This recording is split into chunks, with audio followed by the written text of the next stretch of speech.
Bonsoir. Bon, déjà, merci aux organisateurs de Human Talks de me faire passer après 2 talks aussi brillants. Ça va être tendu. Sachant que mon sujet ne va pas forcément vous intéresser ni vous apprendre grand-chose. Mais bon, après tout, on peut se marrer et puis on s'en bat. Du coup, on va parler de specs. Alors, de specs, de spécifications, de bordel qui précise un peu les choses. Alors, généralement, quand on parle de specs, tout de suite, ça fait un peu... Ah, putain. Alors que, du coup, ce soir, on va essayer de parler de specs utiles. Tiens, c'est bizarre. Une surprise de... Bon, bref, on va faire avec. C'est écrit useful, c'est pas du JSON ou une nouvelle technologie. Et du coup, les gens font c'est cool. Enfin, des specs qui servent à quelque chose. Donc ça, c'est ma gueule. Alors, qu'est-ce que je fais en gros, je suis un peu chef de projet dans une grosse boîte qui fait déjà l'élévateur rouge du côté de...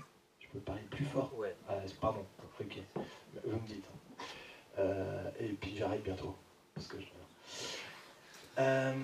du coup, ce soir, on va pas parler de code, on va pas parler d'agilité, on va pas parler de prospective, de science-fiction. Et on va parler un petit peu d'efficacité et surtout de trucs de base que plein de boîtes devraient déjà faire mais qu'elles font pas encore. Et ça pourrait être bien qu'elles s'y mettent un jour. Et en quoi ça peut vous intéresser? Vous êtes dev indé, vous êtes dev dans une agence, ou un jour vous le serez, ou en gros, vous êtes emmerdé par des projets. C'est comme on est mortel. Donc ça peut vous intéresser. Alors ça va être vraiment chiant. Les problèmes avec les specs fonctionnels. Ils sont de plusieurs ordres. Le premier, généralement, c'est que c'est inadapté. Le deuxième, c'est que c'est chiant. C'est que c'est pas complet. Il n'y a pas tout. Après, c'est que ça sert à rien. C'est complètement tout pourri. Et ça prend du temps. Donc, les gens ne les lisent pas vraiment. Donc, du coup, ça sert vraiment à rien. Donc, l'idée, c'est que les gens les lisent, etc. Donc, en revanche, les specs utiles, le vrai problème, c'est qu'elles sont utiles. C'est con ce qu'il dit. Ouais, non, vous allez voir, c'est vraiment un problème. Parce que potentiellement, ça peut avoir des impacts après en positif. Et ça peut être un problème du coup. Du coup, pour les gens qui ne sont pas habitués. Qu'est-ce que c'est qu'une spec utile? Alors, c'est de l'info. C'est la base. Ensuite, c'est utile pour tout le monde. C'est un truc qui sert... Alors quand je dis pour tout le monde, c'est important pour tout le monde. S'il y a une personne dans l'équipe projet qui n'est pas du tout impactée par une des specs qui est écrite ou un des documents, ça sert moins à grand chose, donc il faut ou la reformuler ou l'annuler. C'est un truc qui sert à abattre au maximum les réunions. C'est un truc court et simple. C'est un truc qui est signé par tout le monde si possible, sinon par la majorité des personnes qui doivent être décisionnaires sur le truc. Et c'est un gap killer, c'est un truc qui sert à éviter les écarts entre je suis client, j'attends ça, et je suis dev, je dois livrer ça, et qu'à la fin du projet, ça fasse. C'est pas ce qu'on avait dit. Et en bonus, ça peut servir de document pour procéder à la recette, au test, etc. Alors, pourquoi c'est inadapté? Pourquoi? Principalement par rapport à la taille des projets. Ou les trucs qui font chier les projets. Donc les gens, déjà, souvent. La taille des structures, si on travaille avec des petites structures, des grosses structures, les cultures, les fuseaux horaires, tout simplement, c'est le genre de trucs qui viennent faire chier dans les projets, etc. La taille aussi, le nombre d'écrans, le nombre de fonctionnalités, le nombre d'utilisateurs, les problématiques d'internationalisation, de localisation, etc. Bon bref, je vous ai fait toute une liste de trucs qui font que votre projet va avoir besoin d'être plus ou moins spécifique. Dedans, il peut y avoir des choses comme c'est cross-device ou cross-techno, voilà. Et le dernier point, le PBL, le Politics Bullshit Level, c'est super important, je ne sais pas si tout le monde le voit. C'est ça qui va définir si votre projet est plus ou moins politique et si ça va être vraiment ou pas trop la merde. Donc, une seule règle à retenir, à chaque fois il y a une seule règle à retenir. Utiliser le moins de documentation ou d'outils possible. Si votre projet est un projet orienté business, allez-y franchement, faites un business model canvas, pourquoi pas. Là, vous êtes en train de vous dire, mais qu'est-ce que me raconte ce mec? On va pas foutre des specs dans un BMC. Et bien si, parce qu'après tout, c'est un document qui peut servir à mettre tout le monde d'accord sur notre produit, notre outil, Notre machin va servir à quelque chose, c'est une vocation business, donc faire rentrer du pognon à un moment, donc comment ça va marcher, etc. Et déjà, rien qu'arriver à mettre tout le monde d'accord autour d'un document comme ça peut globalement servir de spec, au moins de 50% des specs. Vous pouvez aussi utiliser le canvas de proposition de valeur, qui est un canvas pas totalement inintéressant, qui est peut-être un peu moins carré, mais qui a du sens, qui a peut-être plus de sens aussi. Si votre projet est un projet orienté contrainte, bah, du coup, il faut plutôt utiliser un PEST. Donc, un PEST, on dit voilà, quels sont les facteurs politiques, économiques, sociaux et technologiques. Et donc, dans chacune des cases, vous allez noter qu'est-ce qui va être plus ou moins impactant sur votre projet. Si votre projet est orienté contrainte de temps, c'est-à-dire bah, il faut que ça soit livré absolument à telle date, tel jour, telle heure, et que quand on appuie sur le bouton, tout se passe bien, bah, du coup, utilisez quelque chose proche du planning. Voilà, tout simplement. Donc, il y a Google Calendar qui fait bien ça. Si vous avez plein de monde, vous avez plein de tâches, vous avez plein de choses, de livrables, de bordel à faire, etc. Trello, ça marche pas mal. En plus, maintenant, il y a des features avancées qui sont de l'ordre de j'appuie sur mon Trello et ça me génère ou un Gantt, ou un calendrier, ou un machin, un truc. Et donc, du coup, c'est un outil qui vous fait un peu du tout en un, et c'est pas mal, ça c'est efficace. Et si c'est très political bullshit level, c'est-à-dire que vraiment il y a des gens qui n'ont rien d'autre à faire dans la vie que sinon faire chier, ben vous êtes bien dans la merde. Parce que typiquement, selon les structures, vous allez avoir plein de documents, notamment plein de documents qui servent à rien. Donc dans certaines boîtes, on fait des fiches avant projet. C'est-à-dire qu'on fait pratiquement une fiche pour avant le projet. Ça ne sert à rien, bonsoir. Des organigrammes des tâches, des organigrammes des responsabilités, des listes de livrables, des plannings, des RACI. Alors RACI, c'est très très bullshit. C'est qui est responsable, qui est accountable, qui est consultable, qui est informé. Voilà, donc en gros, ensuite, on va avoir le plan de charge. Oh là là, est-ce que les gens vont être trop chargés, pas assez chargés, etc. Le budget, bon, ça paraît tout le monde. La matrice de risque. Attention, peut-être que machine va tomber enceinte, c'est un vrai risque. Non, mais peut-être qu'on ne sait jamais. Et si toute l'équipe se casse la gueule dans l'escalier. Le plan de communication, parce que comme on est des humains, il faut qu'on se parle, sinon on ne comprend pas. Déjà que des fois, quand on se parle, on ne se comprend pas. Des notes de réunion, parce que on est dans du bon bullshit level, donc il y a des réunions, donc il faut faire des notes pour débriefer les réunions, etc. etc. Bon, je vais faire quoi. En gros, plus vous allez arriver dans des projets un peu political, plus vous allez avoir des documents à produire. C'est assez inévitable, c'est-à-dire que quand bien même vous dites non, on va faire autrement, on va foutre Trello, etc. Et ils vont faire non, non. Donc vous n'allez pas vous en sortir autrement en sortant des trucs comme ça. J'ai essayé de simplifier ça quand c'est des projets un peu machin, c'est pas possible. Par contre, on va dire pour le commun des mortels, pour les trucs qu'on fait régulièrement quand on est entre nous, une petite boîte, machin, etc., et qu'on fait des trucs à peu près simples, pour deux types de projets, les projets web d'un côté, voici ce que je recommande. Donc un CRUD, donc, typiquement une matrice qui liste les fonctionnalités, les profils, et qui dit machin peut pas, il peut supprimer, créer, déliter, etc. Une mind map pour faire un petit peu l'arborescence des pages, sur un projet web, si ça a vraiment un intérêt. C'est quand même un document optionnel, hein, c'est plus pour les pimpins, mais bon, ça peut être utile. Attention avec les mind maps, un item égale une page, et un item n'égale pas un élément, un en-tête de menu. Parce que souvent après c'est le bordel. Ah mais je crois que c'est une page, non. Ah non, c'est un en-tête. Ah ouais, ok, bon bref. Okay. Les protos HTML CSS, c'est quelque chose qui est un petit peu plus puissant que la maquette JPEG et qui est un petit peu moins fini que le produit fini, mais qui permet par exemple d'embarquer toute la couche de comportement. Je clique sur un select, il y a une liste qui se déroule. Du coup, pour les gens, les clients, etc., ça permet de comprendre. Ah, ok, je pourrais sélectionner quelque chose. C'est mieux si vous utilisez un framework. Non, mais c'est con, mais c'est vrai. C'est mieux si vous utilisez un framework type notre machin est basé sur Bootstrap, notre machin est basé sur Foundation, sur truc, etc. Ça permet de mettre tout le monde d'accord, d'aller dans la doc pour voir si ouais, c'est normal ou pas. Et ensuite, du fonctionnel détaillé, c'est-à-dire du texte en gros, et des captures d'écran si possible, ou des URL si vous avez fait un proto, HTML, CSS, et que directement il est hébergé quelque part, directement vous pouvez foutre les liens, et comme ça la personne lit la spec, On va voir sur la page, je fais, ah ok, etc. Alors un texte égale une capture d'écran ou une URL. Un texte, ça décrit pas une fonctionnalité. J'essaie plutôt de parler d'écran, parce qu'une fonctionnalité, c'est dur de dire quand elle commence, quand elle s'arrête. Est-ce que la fonctionnalité, elle embarque mon email transactionnel, ma réponse, mon alerte, mon machin, etc. C'est plus dur de définir une fonctionnalité qu'un écran. Un écran, c'est ce qu'on va voir là quand je clique sur le lien ou dans la capture d'écran. Donc, elles sont généralement de deux types, hein, c'est ou des formulaires ou des liens ou des listes de liens.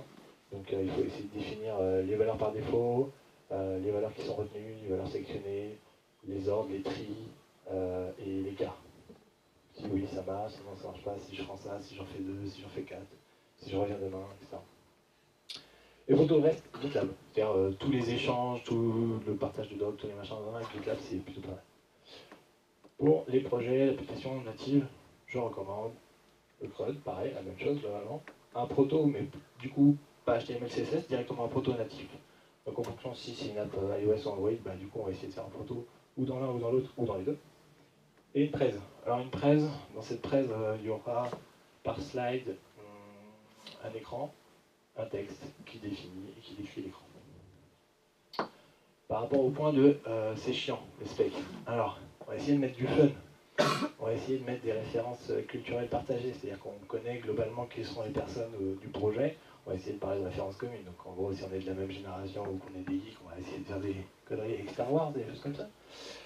Les John Doe names, en gros, essayer de reprendre des noms rigolos. C'est bête, mais ça aide un petit peu à détendre les choses des fois. Les URI, ça vaut le coup de les préciser, voire ça vaut le coup de faire des URI rigolotes aussi des fois. Le contenu des emails transactionnels, des messages d'alerte, des « Ah, tu t'es planté, t'es arrivé sur 404, etc. » Si vous mettez du fun dans votre spec, ça va aider les gens à aller à la page suivante. Et le but, c'est qu'ils les lisent, donc faites en sorte que ce soit intéressant. C'est bête, mais je vous dis que des trucs de bon sens, hein, mais ça vaut le coup quand même de dire. Parler des erreurs. Dans quel cas il y aura une erreur, dans quel cas il n'y aura pas, dans quel cas sont gérés, dans quel cas on verra si on les gère ou pas. Les cas spéciaux, les fallbacks, tiens, s'il n'y a pas ça, il y a ça, comment, pourquoi. Responsive adaptive, je suis sur l'écran, en laptop, en desktop, en tablette, en smartphone, ça y est, ça y est pas, ça pourquoi, ça se stack comme ci, comme ça sera en premier, ça sera en deuxième. En adaptive, cette feature sur mobile, elle n'existe pas, sur desktop, cette feature est remplacée par de la géologue ou des choses comme ça. Ça peut être intéressant de le préciser. Et ensuite, les what if. Alors, les what if, c'est rigolo, parce que bon, on est au milieu de la spec, on est à la page 42, et on se dit, et là tout d'un coup, il y a le mec qui a écrit les specs qui a écrit et si jamais les utilisateurs étaient des êtres humains et que dans le formulaire, ils mettaient une grosse connerie ou qu'ils cliquaient à un endroit où il ne faut pas cliquer ou un truc comme ça. Ou alors, carrément, si le mec rentre la valeur de pi avec les 200 000 décimales dedans, est-ce que ça pète, est-ce que ça tient, oui, non, pourquoi? Si ma grand-mère utilise l'application, est-ce qu'elle va réussir à s'en servir, avec quel navigateur elle va y aller, etc., etc. Et si le patron, donc le patron il a des trucs généralement très pervers, c'est-à-dire le patron de la boîte du client, le patron de la boîte de l'agence, il va tenter des trucs de fou, des trucs que même les Chinois n'arrivent pas à penser. Ensuite il y a le wording, essayez d'utiliser des phrases, sujet, verbe, complément. Ça marche. Le vocabulaire le plus commun possible, c'est-à-dire qu'on va essayer d'éviter le maximum de choses inusuelles. Des phrases pas plus longues que 2-3 lignes. Alors, vous allez me dire, ouais, mais si moi j'ai des largeurs de texte comme ça, faites déjà en mode portrait et puis dans une typo à peu près de taille normale et ça sera pas mal. En gros, moi je recommande de faire des phrases longues comme un tweet. Ça donne une idée. On évite les répétitions le plus possible. C'est-à-dire que tout ce que je vais devoir écrire 2 fois dans ma spec, je crée une règle et je la mets en global au début du document. J'essaie d'éviter le jargon. Je mets des images, donc des captures d'écran le plus qu'on c'est nécessaire, des images de contexte. Si vous êtes en train de développer une application, un outil ou du mobilier urbain, du coup une image de contexte ça permet de comprendre. Des photos de l'équipe, parce que des fois on bosse avec des gens à l'autre bout de la planète, on ne sait pas qui est qui, on ne sait pas si tel prénom c'est un homme ou une femme, etc. Ça peut aider. Donc si vous en avez, mettez-les parce que ça a de la valeur.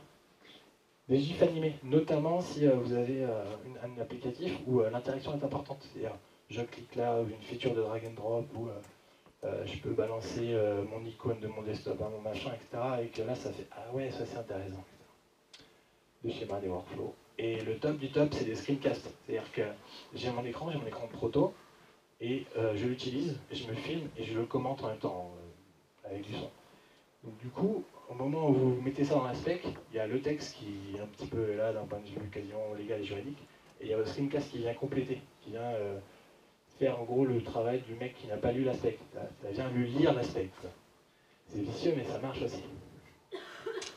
En gros, la règle par rapport à Painful, c'est faites en sorte d'écrire quelque chose d'hypnotisant. C'est-à-dire qu'une fois que le mec a commencé la spec, l'idée c'est que vous arriviez à le catcher jusqu'au bout de la spec, pour qu'il la lise entièrement. Ensuite, c'est pas complet. Il manque ci, il manque ça c'est pas précisé. Pourquoi, comment on fait ça, comment on gère ça, etc. Bah, l'idée c'est de faire bosser tout le monde. Alors, au moins toutes les parties impliquées dans le projet, du moins celles qui sont légitimes dessus. Essayez de les voir tous au moins une fois en même temps. Ça, c'est important. Si vous ne pouvez pas, un par un, et quand vous posez des questions, vous exigez une seule réponse, et une seule réponse que vous validez au moins par les personnes décisionnaires. Ensuite, il faut essayer de prioriser, au moins les features les plus importantes. Et si vous avez la possibilité, là on est déjà dans l'ordre du « waouh, c'est cool », bah, impliquer des utilisateurs, et si possible, de différents types, de différentes natures. Bon, le teamwork, c'est pas toujours évident. Bon, alors généralement, en gros, la règle, c'est essayer de vous réunir. Au moins les personnes qui sont décisionnaires, au moins des utilisateurs, au moins un peu tout ça. Donc quand on parle de ça, généralement, j'essaie de vous vendre l'idée que c'est cool et que c'est sympa et que tout le monde se tape dans la main et que... Hein, en fait, ça ressemble plutôt à ça. Donc globalement, ça manque de noirs, de femmes, et le patron au milieu ne comprend rien du tout, mais globalement, on est plus proche de ça que des trucs d'avant. Ben quand même, ça vaut le coup d'y aller, ça vaut le coup d'être fait. Ça n'a aucune valeur. Donc du coup, il faut axer votre document sur des choses qui ont de la valeur aux yeux des gens. Qu'est-ce qui a de la valeur? L'argent, l'info, la rareté, le fait que votre document soit accessible, les relations humaines. C'est-à-dire que votre spec va simplifier les relations humaines. La santé, bon, c'est juste que ça a de la valeur chez les journalistes. L'argent aussi, si vous arrivez à faire comprendre à la boîte client qu'en lisant ça, ils vont gagner du temps, parce qu'ils vont gagner de l'argent, ils vont gagner de l'argent parce qu'ils vont gagner du temps, parce qu'ils vont passer moins de temps sur la recette, parce qu'ils vont demander moins des vols après, parce que, du coup ça monte en valeur. Et enfin, la chose qui est la plus importante, c'est que ce soit signé. Que ce soit signé par au moins les gens qui vont lâcher le pognon à la fin. Pourquoi? Parce qu'un document qui est signé, bah, ça a plus de valeur. C'est-à-dire que votre spec est parfait, tout le monde l'a lu, etc., mais elle n'est pas signée, ça vaut rien. Et enfin, si vous avez encore des choses à ajouter, faites des priorisations. Faites ça c'est bien, ça c'est important. Groupez les features ensemble, mettez celles-ci sont indispensables. Celles-ci sont bien pour les utilisateurs, celles-ci sont bien pour le client, celles-ci sont bien pour moi parce que c'est facile à coder, etc., etc. Pourquoi? Parce que les priorités c'est important. Ah, ça s'est tombé. Hop, je l'en ai. Et après je bute le bordel carré. Ça coûte rien. Ouais. Donc la règle c'est faites signer vos bordels. Ensuite, ça prend du temps. Bah ouais, ça prend du temps à écrire, ça prend du temps à lire. Donc, bah faites comme si vous étiez en indépendant. C'est-à-dire, mettez-vous un putain de chronomètre, un réveil à côté de vous, etc. Pas plus de 15 minutes par écran ou feature, ça c'est à vous de voir. Parce que si vous mettez plus de 15 minutes à la spécifier, c'est une mauvaise feature. C'est-à-dire que votre feature est trop compliquée, c'est-à-dire qu'elle est trop conne, elle est trop chiante, que vos utilisateurs ne vont pas l'habiter, etc. Donc, pas plus de 15 minutes. Pourquoi? Parce que votre temps est important. Et aussi parce que les mecs lisent à une vitesse d'environ 200 mots par minute. Donc plus il y aura de mots, plus ils mettront de temps, moins ils la liront. Donc vos lecteurs ne devraient pas mettre plus de 5 minutes par écran. Donc, pour une feature, c'est environ 28. Si vous n'arrivez pas à décrire votre fonctionnalité ou votre écran en moins de 28, votre feature n'est pas bonne et le mec ne la lira pas ou il mettra plus de temps que ce qui est normal pour valider une feature. Donc le fait de penser comme un indépendant, c'est important, parce que c'est ça qui va continuer de faire vivre votre document.